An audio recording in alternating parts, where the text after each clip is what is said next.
We're going to talk about making your own toothpaste, but before we get into that, let's talk about why somebody would want to make their own toothpaste. And the main reason is to avoid many of the unhealthy ingredients that are in commercial toothpaste. So to start with, we have fluoride. Fluoride is linked to many different health problems, and many doctors are now saying how dangerous it is, including being a leading cause of cancer.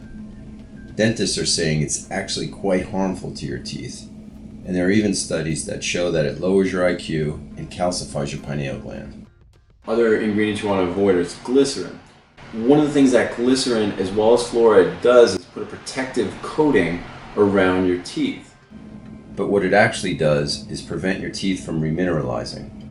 Some other ingredients you want to avoid are sodium lauryl sulfate and saccharin, both known carcinogens, propene glycol, which is a component in antifreeze, FD and C dyes, which are crude oil and can cause allergic reactions, and hydrated silica, which is a whitener that damages tooth enamel.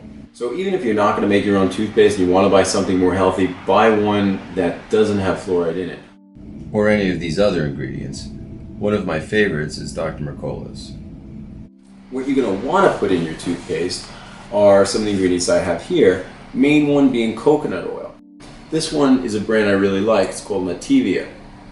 Reason I like it so much, even if you don't get this one, make sure you get one that's organic, unrefined, cold pressed, extra virgin coconut oil. This one runs anywhere from $15 to $20. Next, we're going to put calcium magnesium in there. I believe it's possible to remineralize your teeth, and the calcium is what's going to do that. Another ingredient we put in ours is baking soda. What the baking soda does is it regulates the pH in your mouth more towards alkaline as opposed to acidic. And in that environment, it's very difficult for bad bacteria to grow. This also oxidizes stains, so if you're a smoker or have yellow teeth, the baking soda is going to help with that. And it also removes plaque. Another thing I like to put in there is called xylitol. This is a sweetener, but also an anti-cavity agent and reduces plaque while killing bad bacteria. Warning on this is it's highly toxic to dogs, so be very careful where you put that. These alone would make an excellent toothpaste. They cost probably $40, and it's going to give you a year of toothpaste. I like to also put in a few different essential oils. First one I use is peppermint.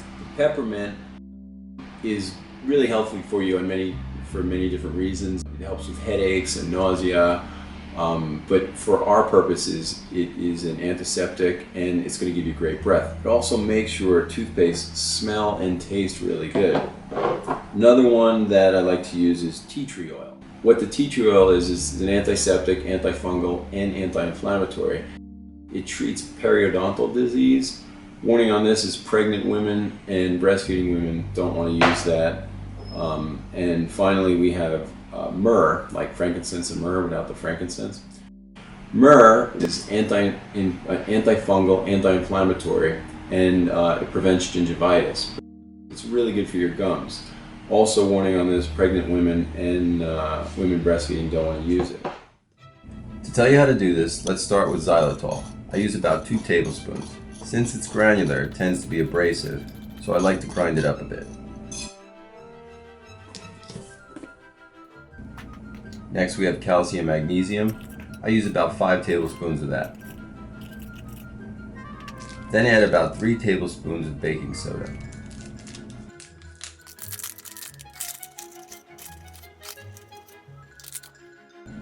And anywhere from 3 to 5 tablespoons of coconut oil, depending on how loose or thick you want the consistency. Mix that up real fast like I do here.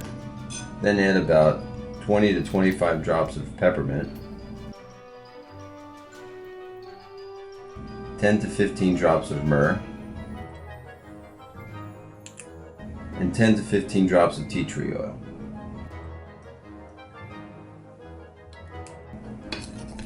After mixing that up, if it's too loose, add more of the powders. If it's too dry, add more coconut oil. And that's it.